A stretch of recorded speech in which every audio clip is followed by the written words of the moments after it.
Last time हमने inverse पढ़ा था, मैट्रिक्स का इन्वर्स निकालना, how to find inverse of matrix with help of determinant and adjoint. आज हम कैले हैमिल्टन थ्योरम के बारे में पढ़ेंगे। इसके थ्रू भी हम इन्वर्स निकालते हैं मैट्रिक्स का।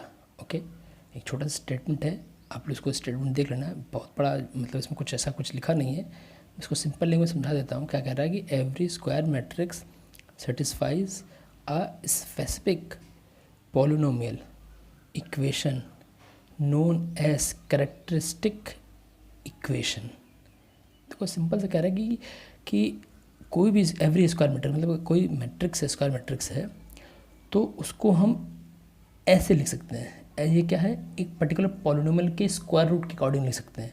कैसे? एक पर्टिकुलर पॉलिनोमियल के स्क्वायर रूट के अकॉर्डिंग लिख सकते हैं। मीन्स ये जो सिंपल सी इक्वेशन है, ये सिंपल सी, उसी को क्या कहते हैं, कैरेक्टरिस्टिक इक्वेशन कहते हैं। तो ये सिंपल सी इक्वेशन जो है यही इक्वेशन क्या कहलाती है हमारी, कैरेक्टरिस्टिक इक्वेशन। अब देखो इसका यूज़ कैसे होता है, इसका क्या ज़रूरत है। देखो क्या होता है कि कोई भी, हमने क्या बोला कि लेमडा क्या कोई कौन वो है, वेरिएबल है, ठीक है। तो सिंपल से होता है ना, पॉलिनोमियल जब पढ़ते हैं क्या लिखते हैं, P of X equal to X square something कुछ एक्स ऐसा करके, ठीक है। फिर लास्ट में क्या करते हैं, अगर एक्स की जो वैल्यू हमने पुट की, एक्स की वैल्यू कुछ भी वैल्यू पुट करने पर अगर इस पॉलिनोमियल का आंसर 0 आ जाता है, तो क्या होगा, जो पर्टिकुलर वैल्यू पुट की वो क्या होगा, इसका स्क्वायर रूट होगा, उसका एक रूट होगा। वही बात कह रहा था कि उसमें कि एक इक्वेशन हो गई। इस इक्वेशन अगर मैं लेमडा की जगह ए रख दूंगा, ए क्या है, मैट्रिक्स है, स्क्वायर मैट्रिक्स है। अगर इस लेमडा की जगह मैं ए रख दूंगा तो क्या होगा, इसकी वैल्यू क्या है, 0 आ जाना चाहिए। अगर 0 आ जाता है तो क्या होगा, वो एक उसका स्क्वायर रूट होगा। इसी इक्वेशन क्या कहते हैं, कैरेक्टरिस्टिक इक्वेशन कहते हैं। ओके, बहुत सिंपल सी बात थी, ठीक है। तो थोड़ा सा इसको समझते हैं क्या क्या बात कर रहा है। देखो अब क्या होगा आगे, हमने यहाँ पे एक इक्वेशन मान ली है, ठीक है। हमने क्या किया कि इक्वेशन मान ली है। ये क्यूबिक इसलिए माना, देखो वेरिएबल है, क्यूबिक इसलिए माना क्योंकि जनरली क्या होता है, यहाँ पे हम 3x3 की मैट्रिक्स की बात कर रहे हैं। किसकी बात कर रहे हैं, 3x3 मैट्रिक्स की बात कर रहे हैं, इसीलिए जनरली हमने क्या हुआ, क्यूबिक ले लिया, ठीक है। ज़रूरी नहीं क्यूबिक क्वाड्रेटिक भी हो सकता है, बट ठीक है, अभी हम 3x3 की बात कर रहे हैं तो ये क्यूबिक हो गया। तो a1 lambda cube plus b1 lambda square करके एक हमने पर्टिकुलर क्या हुआ, एक इक्वेशन ले लिया, ठीक है। ऐसे क्वेश्चन अपने को क्वेश्चन में गिवन होगा या कैसे भी होगा, उसको प्रूव करना होगा, ऐसे मिलेगा। अभी क्वेश्चन एग्जांपल एक क्वेश्चन देखेंगे, उससे और क्लियर हो जाएगा ये, ठीक है। फिर मैंने क्या किया, जहाँ जहाँ लैम्डा था क्या किया मैंने, वहाँ लैम्डा क्या पुट किया हमने, ए क्या है, मैट्रिक्स, मैंने सिंपल से पुट कर दिया। अब देखो यहाँ D1 के साथ मैंने आई इसलिए लिखा है क्योंकि अभी ये क्या था, नॉर्मली इक्वेशन के उस पर था ये। जब इसको हमने क्या किया, चेंज किया मैट्रिक्स को, पूरी इक्वेशन क्या किया, मैट्रिक्स अकॉर्डिंग चेंज की, तब इस D1 को आई के साथ मल्टीप्लाई करके ही हम इसको कन्वर्ट कर सकते हैं मैट्रिक्स में, इसीलिए मैंने आई से मल्टीप्लाई किया, ठीक है। तो ये हमारे पास एक नॉर्मल सी इक्वेशन आ गई। क्या करते हैं हम लोग, लैम्डा के टर्म में चीज़ें निकाल लेते हैं इक्वेशन, उसका क्या करते हैं, उसमें क्या करते हैं, ए सब्स्टिट्यूट कर देते हैं, ठीक है। ओके, ठीक है। क्वेश्चन देखते हैं अभी, जैसे कि जनरल से क्वेश्चन दे रखा है, इफ़ ए इक्वल टू ये प्रूव दैट, देखो ऐसे ही क्वेश्चन अपने को टेक्स्ट बुक मिलेगा, क्या, prove that A square minus 4a minus 5 equal to 0। अब देखो प्रूव दैट ऐसा देखो हम कैसे कर सकते हैं, या तो ए है, क्या लिखा, ए स्क्वायर, मतलब ए को ए से मल्टीप्लाई कर दो, ए स्क्वायर निकाल लें। फिर 4a है, सब में 4 से मल्टीप्लाई कर दो। फिर 5i है, ए करके ये पूरे को सॉल्व करके तब देखो 0 आ रहा है क्या, मतलब बहुत लंबा प्रोसेस है, थोड़ा सा डिफिकल्ट है कैलकुलेशन, मतलब मीन्स लंबा क्या, कैलकुलेशन में डिफिकल्ट है। तो एक और तरीका हमने निकाला है, ये अपना कैले हैमिल्टन थ्योरम से, कि कैसे सॉल्व करते हैं इस चीज़ को। सिर्फ इसी चीज़ को सॉल्व करने के लिए वो बहुत यूज़ होता है, ठीक है। फिर लिखा है हैंस फाइंड ए इनवर्स, ये करने के बाद क्या करना है, फाइंड ए इनवर्स। पहले ये प्रूव करना है, अगर ऐसा कुछ 0 हो रहा है इधर, तो फिर ए इक्वल टू 0 हो रहा है, तब क्या करेंगे, हम ए इनवर्स फाइंड करेंगे। तो अगर ये हमने निकाल लिया, ये प्रूव कर दिया, अगर ये प्रूव कर दिया तो यहाँ से ए इनवर्स निकालना बहुत ही ज़्यादा इजी है। जितने हमने भी मेथड ऊपर पढ़ चुके हैं वो सारे मेथड सबसे ज़्यादा इजी मेथड है इससे निकालना, ठीक है। देखते हैं सॉल्व कैसे कर, ये वाला क्वेश्चन करते हैं।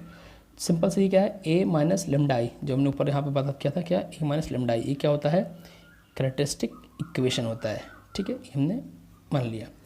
अब अपने को ए पता है, क्या, ए इधर रखा है, लेमडा आई पता ही होता है क्या आता है, ठीक है। जहाँ जहाँ आई होगा वहाँ लेमडा हो जाएगा। देखो लेमडा आई में लिख देता हूँ, यहाँ पे क्या होगा, लेमडा आई क्या हो जाएगा, कुछ ऐसा, लेमडा 0 0 0 लेमडा 0 0 0 लेमडा, ये लेमडा आई हो गया। और जब ए माइनस लेमडा आई में करेंगे, ये माइनस ये करेंगे तो क्या आ जाएगा, 1 माइनस लेमडा आ जाएगा, ठीक है।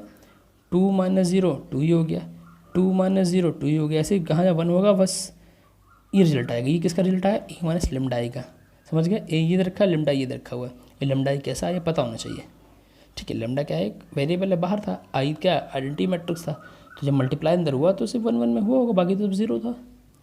तो ये कुछ आ गया। अब देखो, अब बस सिंपल से हमें क्या करना है, ये डिटरमिनेंट को सॉल्व करना है। हमको आता है, हमको सारे रूल पता है डिटरमिनेंट को सॉल्व करने को, ठीक है। तो मैंने एक सिंपल स्टेप किया। देखो स्टेप अगर ना भी करते तभी नॉर्मली ओपन करते तो एक ठीक ठीक इक्वेशन आ जाते हैं हमारे पास। हमको मेनली इक्वेशन ही फाइंड करनी है, यहाँ से इक्वेशन फाइंड करनी है। बाद में क्या करना है, उस लेमडा की जगह पे ए को सब्स्टिट्यूट कर देना है और देखना है कि ये जो इक्वेशन दे रखी वही इक्वेशन आ रहा है कि नहीं आ रहा है सॉल्व करने पे इसको। अगर आ रहा है इट मीन्स हमारा ये प्रूव हो गया। ओके, ये बात को मेरी रिपीट करके वापस सुन लेना मैंने क्या बोला, ठीक है। आगे बात करते हैं हम। हमने सॉल्व किया, मैंने अपने अकॉर्डिंग सॉल्व किया, आप लोग अपने अकॉर्डिंग सॉल्व कर सकते हैं उसको, ठीक है। ये डिटरमिनेंट दे रखा तो मैंने क्या किया, सिंपल सा R1 में R1 plus R2 plus R3 कर दिया। मतलब इस रो में इस सारी रो ऐड कर दी, सारी रो ऐड करके यहाँ ऊपर लिख दिया 1 + 2 क्या वो 5 माइनस लेमडा। ऐसे इसके साथ भी क्या हो 5 लेमडा और ये 5 माइनस लेमडा। बाकी नीचे का रो 2 रो 3 ऐसे लिख दिया, क्योंकि सारे चेंजेस कहाँ किए थे मैंने, रो 1 में किए थे, ठीक है। अब क्या दिख रहा है, 5 माइनस लेमडा 5 माइनस लेमडा 5, तो रो 1 में हर जगह 5 माइनस लेमडा है। तो हमने क्या किया, यहाँ से 5 माइनस लेमडा कॉमन ले लिया। तो 5 माइनस लेमडा जब कॉमन लिया तो क्या बचा 1 1 1 और ऐसा कुछ बचा, जो फिर नीचे था तो नीचे था, ये वॉज इक्वल टू 0।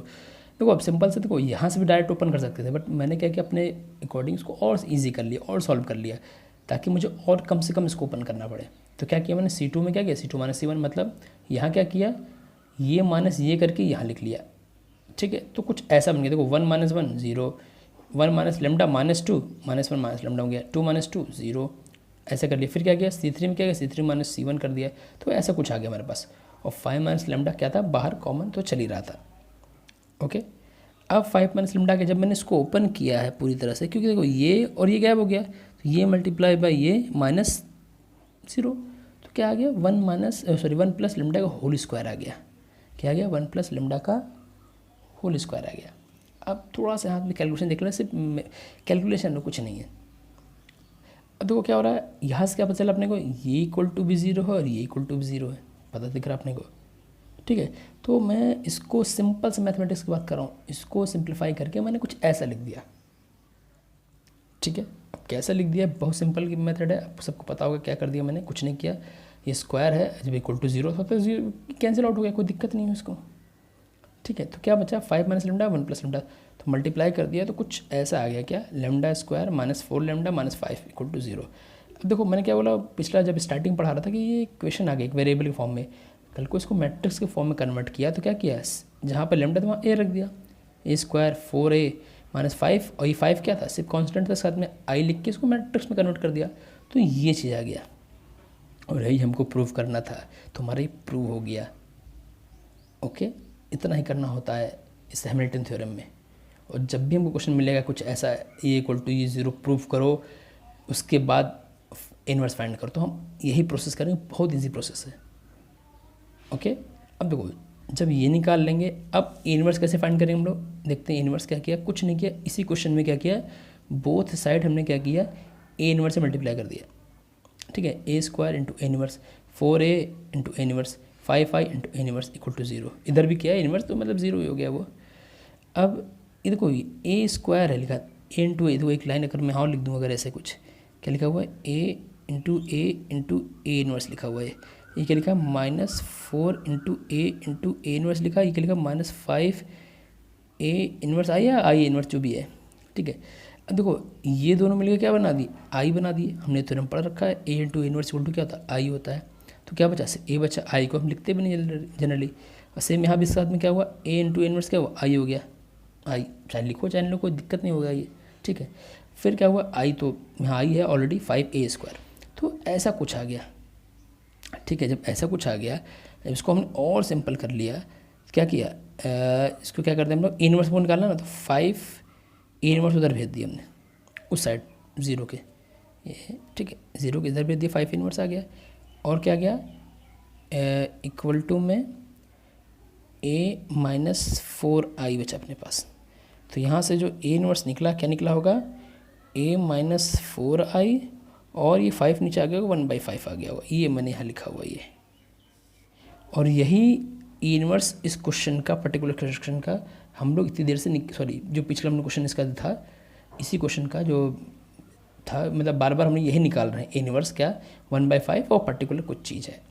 अब क्या किया, हमको ए पता है, हमको आई पता है क्या होता है। अब सिंपल सा ए में 4i माइनस कर दोगे तो ये हमारा आंसर, सिंपल, तो बहुत ईजी होता है। देखो यहाँ से क्या हुआ, यहाँ 4 लाइन में आ गया, इनवर्स निकाल लिया हमने सिर्फ 3 या 4 लाइन में। कब, जब हमने ये वाला मेथड यूज़ करके इसको प्रूव कर दिया। आफ्टर दैट क्या किया, तो बोथ साइड इनवर्स से मल्टीप्लाई कर दिया, सॉल्व कर लिया, सिंपल सा हमारा ये आंसर जो आ गया, ये हमारा ए इनवर्स हो गया।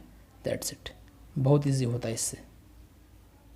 ओके, थोड़ा सा इसको पॉज करके देख लेना, नहीं समझ में आएगा तो उसको कमेंट में पूछ लेना, तो उसको फिर से एक बार डिटेल में बता दूंगा मैं क्या था। आगे देखते हैं। अभी नेक्स्ट हमारे पास आता है सोल्यूशन ऑफ इक्वेशन। ठीक है, अब हमें इक्वेशन सॉल्व करनी है बाय यूजिंग मैट्रिक्स। ठीक, देखो अभी क्या होता था, हमको पता था कि अगर हमारे पास दो इक्वेशन है तो क्या होता था कि जब लाइन ऐसे एक दूसरे को इंटरसेक्ट कर रही होती हैं तो क्या होता है, उसका यूनिक सेट सोल्यूशन आता था।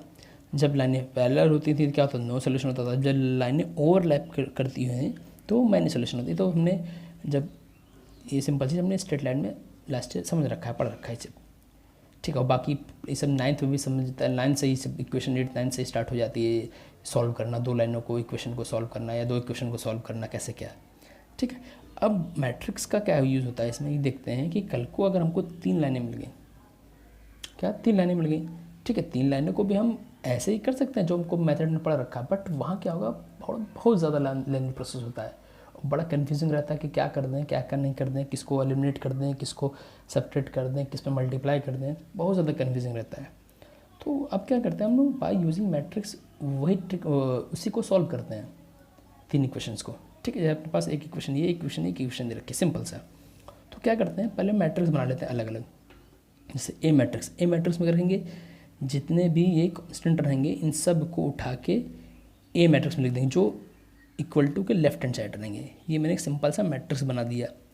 ओके, एक्स में क्या होगा, वेरिएबल क्या है, एक्स वाई और सॉरी यहाँ जेड भी आएगा C1 के साथ, यहाँ पे जेड था, जेड, यहाँ पे भी जेड और यहाँ पे भी जेड। ठीक है, एक्स वाई जेड। और बी में क्या आएगा, जो भी इक्वल टू इधर रहेगा, D1 D2 D3, सिंपल सा। ओके, ठीक, अब एक सिंपल सा एक हमारा फंडा है, क्या है, AX इक्वल टू बी। अब ये कैसे आ गया, कल को जब A इंटू एक्स किया होगा तो यही सब मिल गया होगा, ये सब मिलता चला जाएगा, ये सब ऐसे मिलता चला जाएगा। तो इसी को मैंने ऐसे लिख दिया अलग अलग करके। ठीक है, कल को जब वापस से मल्टीप्लाई करोगे तो ऐसे ही मिलेगा, इसको मल्टीप्लाई करोगे, अगर इंटू एक्स करोगे तो कुछ ऐसा ही मिलता चला जाएगा, ए एक्स इंटू फ्री जो भी है एक्स वाई जेड करते जाओगे तो ऐसे कुछ मिल जाएगा, और राइट हैंड साइड में कुछ D1 D2 D3 अलग मिलेगा। तो मैंने इसी को ही ऐसे लिख दिया। ठीक है, अब देखो अब क्या बात हो रही है, अगर मैं बोथ इन्वर्स की बात हो रही है यहाँ पे, अगर मैं बोथ साइड इन्वर्स में मल्टीप्लाई कर दूँ इसमें तो क्या होगा, A inverse into A inverse इधर भी कर दिया तो ए इन्वर्स इंटू ए क्या, वो एक्स हो गया क्योंकि आई हो जाता है, और इन्वर्स भी ये हो गया, इन्वर्स भी हो गया, सिंपल सा। तो ये हमारा फॉर्मूला हो गया। एक्स क्या है, वेरिएबल एक्स वाई जेड। तो अगर मैं जो गिवन मैट्रिक्स है उसका अगर मैं इन्वर्स निकाल लूँ और जो इक्वल टू इधर जो ये देखे हैं कांस्टेंट देखे हैं उससे मल्टीप्लाई कर दूँ सिंपल सा, तो जो भी उसका टैली कर लूँ, मतलब इक्वेट कर लूँ, तो जो भी एक्स वाई जेड की वैल्यू आएगी वही हमारा आंसर हो जाएगा। इधर तो एक्स वाई जेड लिखा रहेगा, जो भी इधर आएगा मैट्रिक्स में एक्स वाई जेड जो भी आएगा आंसर, वो हमारा आंसर आएगा, सिंपल सा। ठीक है, क्या करना बोल रहा हूँ मैं, ए इनवर्स इंटू बी कर लेंगे। ठीक है, एक मैट्रिक्स बन जाएगी, उसी मैट्रिक्स को उससे एक्स वाई जेड को कंपेयर कर लेंगे, हमारा आंसर सिंपल सा आ जाएगा, कुछ नहीं करने का। ठीक है, अब ये चीज़ कि हमने ए इनवर्स मल्टीप्लाई कैसे कर दिया डायरेक्टली, ऐसे कैसे कर दिया, तो उसको थोड़ा सा देखते हैं कि ऐसे क्यों किया हमने, अगर किया है तो क्यों किया, अगर नहीं किया होता तो क्या होता। ठीक है, तो यहाँ पे हम देखते हैं पहले मेथड। देखो मैंने मैट्रिक्स मेथड इसलिए लिखा हुआ कि इसमें एक फंडा और आता है कि बाय यूजिंग डिटर्मिनेंट हम निकालते हैं वहाँ पे, किसको, ये इक्वेशन सॉल्व करते हैं। यहाँ क्या कर रहे हैं, बाय यूजिंग मैट्रिक्स कर रहे हैं। अभी आगे नेक्स्ट पढ़ेंगे क्या, बाय यूजिंग डिटर्मिनेंट, इसलिए यहाँ पे लिख दिया है मैट्रिक्स मेथड। मेथड 1 क्या है, मैट्रिक्स मेथड। इसमें ए पार्ट क्या है, if delta equal to 0 not equal to 0, delta means determinant, अगर कल को किसी भी मैट्रिक्स का डिटरमिनेंट 0 नहीं होता है तब उसका ए इनवर्स एग्जिस्ट करता है। तो ये जो स्टेटमेंट है बहुत ज़्यादा इंपॉर्टेंट है, बहुत ज़्यादा। किसी भी मैट्रिक्स का इन्वर्स निकालने से पहले उसका डिटरमिनेंट चेक करना है। अगर डिटरमिनेंट इसका नॉट इक्वल टू 0 आएगा तभी उस मैट्रिक्स का इन्वर्स निकल पाएगा। ओके, और कल को अगर डिटरमिनेंट इक्वल टू 0 हो गया किस पर्टिकुलर मैट्रिक्स का तो उसका इन्वर्स नहीं निकलता है।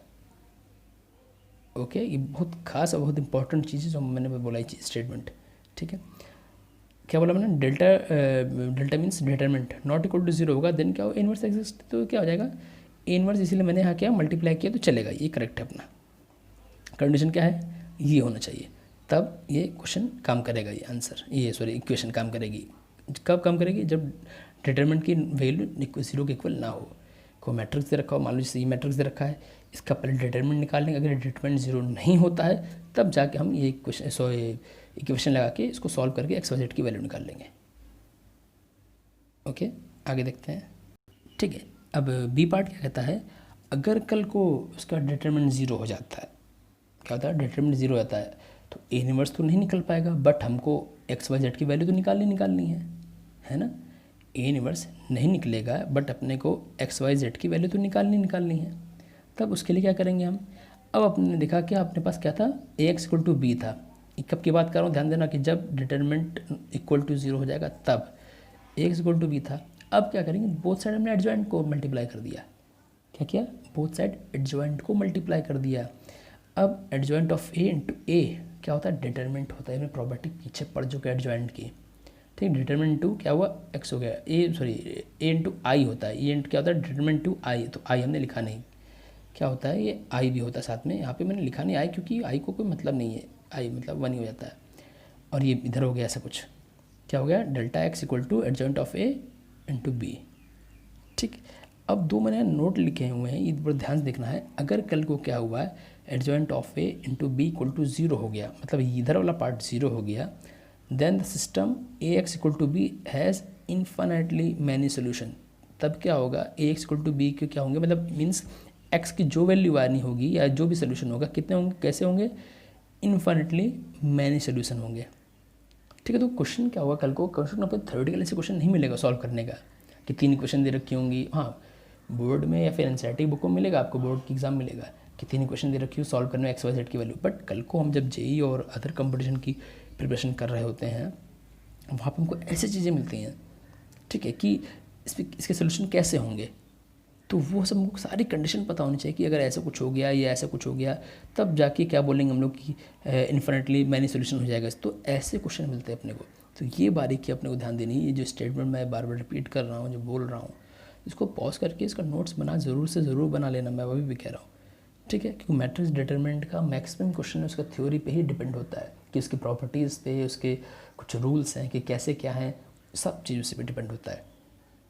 ओके, ज़्यादा मेथड कुछ है ही नहीं इसमें, मेथड क्या है, सिर्फ कैलकुलेशन है इसमें, क्योंकि सारी चीज़ें प्रॉपर्टीज़ पे डिपेंड है। जितनी अच्छी प्रॉपर्टीज़ आएंगे उतने अच्छे इसके आंसर निकल के आएंगे। ठीक है, सेकंड वन कहता है कि अगर कल को ये वाला पार्ट 0 आ गया आंसर, मान लो नॉट इक्वल टू 0 हो गया कल को, तब क्या होगा, then the system of A X equal to B has no solution, तो उसका सोल्यूशन कुछ नहीं निकलेगा। ठीक है, जब ऐसा कुछ आ गया तब क्या होगा, मैनी सोल्यूशन होगा, इन्फिनिटली मैनी सोल्यूशन होगा। जब कुछ ऐसा कुछ हो गया तो क्या होगा, नो सोल्यूशन। और पीछे देखा तक का जब डेल्टा नॉट इक्वल टू 0 था तब उसका कुछ ना कुछ आंसर निकल के आ रहा था, और जब डेल्टा इक्वल टू 0 हो गया उसमें 2 केस बन गए कुछ ऐसे, एक मैनी सोल्यूशंस का, एक नो सोल्यूशंस का। डन। ठीक है, अब देखते हैं डिटरमिनेंट मेथड ऑफ सोल्यूशन, जिसके बारे में बात कर रहा था अभी, मैट्रिक्स के बारे में बात किया। अब डिटरमिनेंट, मान लो यही चीज़ें दे रखी है और हमको डिटरमिनेंट से हमको निकालने को, देखो क्या होगा, अगर एमसीक्यू वगैरह में आता है, अगर नॉर्मली सोल्यूशन पूछता है कैसे कर दो, तुम पर डिपेंड कर तुम कैसे क्या करते हो। बट अगर कल को टेक्स्ट बुक में या बोर्ड एग्जाम में आ गया डिटरमिनेंट मेथड से, या फिर इसको कहते हैं हम लोग क्रैमर्स रूल है, या फिर क्रैमर्स रूल से इसको निकालो, तब ये पूरा प्रोसेस जो मैं अभी बताने जा रहा हूँ वो करना पड़ेगा। ये थोड़ा सा लेंदी है। ठीक है, थोड़ा सा लेंदी मीन्स कि इसमें वहाँ पर मुझे एक ही पिछले उसमें मैट्रिक्स में एक ही डिटरमिनेंट सॉल्व करना होता है, यहाँ मुझे करीब 3 डिटरमिनेंट सॉल्व करने पड़ेंगे। ठीक है, अगर मतलब डिपेंड करे कितनी क्वेश्चन है उसके हिसाब से हमको यहाँ पे डिटरमिनेंट सॉल्व करने पड़ेंगे बार बार। ठीक है, अब देखो क्रैमर्स रूल क्या कहता है, मेथड 2 क्रैमर्स रूल या फिर डिटरमिनेंट मेथड। ठीक है, अब हमारे पास क्या होगा, डिटरमिनेंट दे रखा होगा, A1 B1 C1 जो भी दे रखा हो, ठीक है।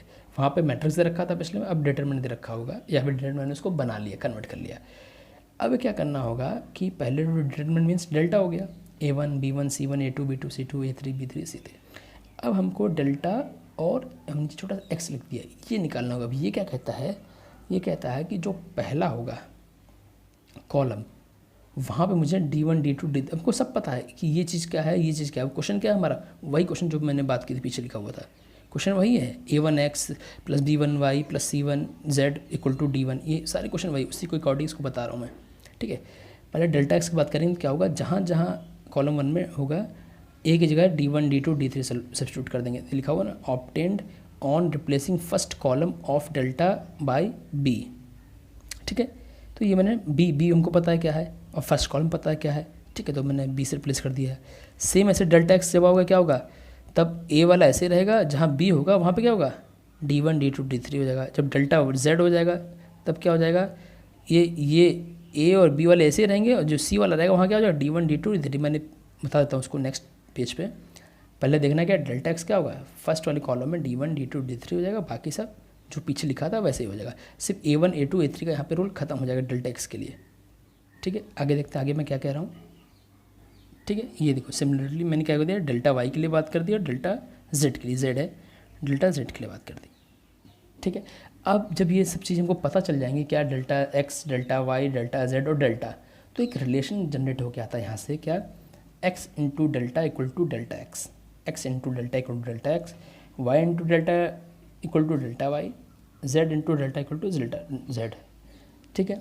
अब यहाँ भी दो केस बनते हैं, कैसे दो केस, भाई कल को क्या, अगर डिटरमिनेंट की वैल्यू 0 हुई होगी और डिटरमिनेंट की वैल्यू 0 ना हुई होगी तब, ठीक है। तो पहला केस हम देखते हैं क्या, if determinant not equal to 0 then the given system of equation has unique solutions given by ऐसा कुछ।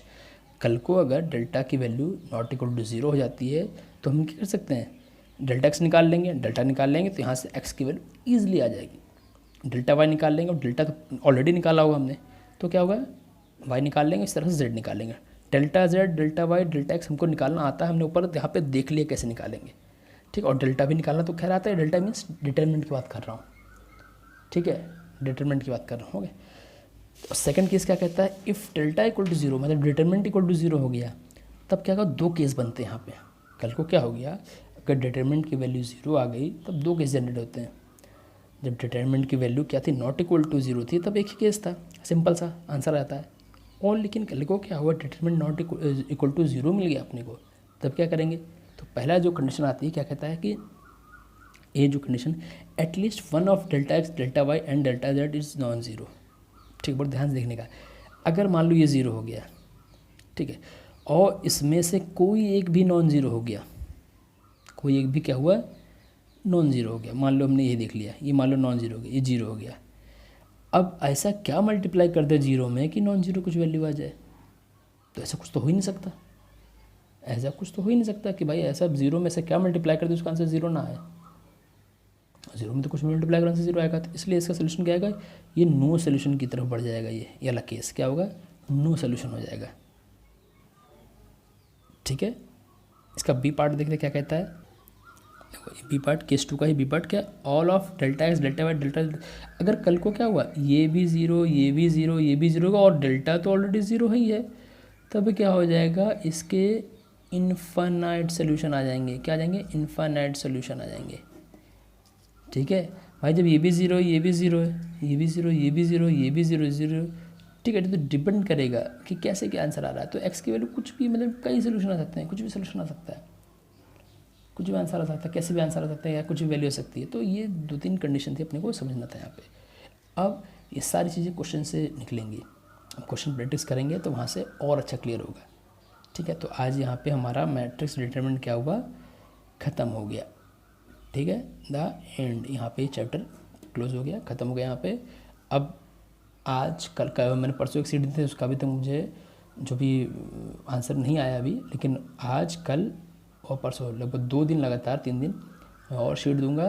जब इसके हर तरह के क्वेश्चन प्रैक्टिस हो जाएंगे तब हम नेक्स्ट एक टेस्ट रख लेंगे, टेस्ट के बाद क्या करेंगे, नेक्स्ट चैप्टर स्टार्ट कर देंगे, ठीक, कोई भी देखेंगे कौन सा इजी हो जाएगा, मीन्स कि ऑनलाइन इजी हो जाए जो भी, ठीक है। तो अभी हम 2 से 3 दिन अभी प्रैक्टिस करेंगे सीट की, उसके बाद टेस्ट ले लेंगे। टेस्ट मेरे हिसाब से थर्सडे को मैंने प्लान किया हुआ है। ओके, ठीक है, बाय।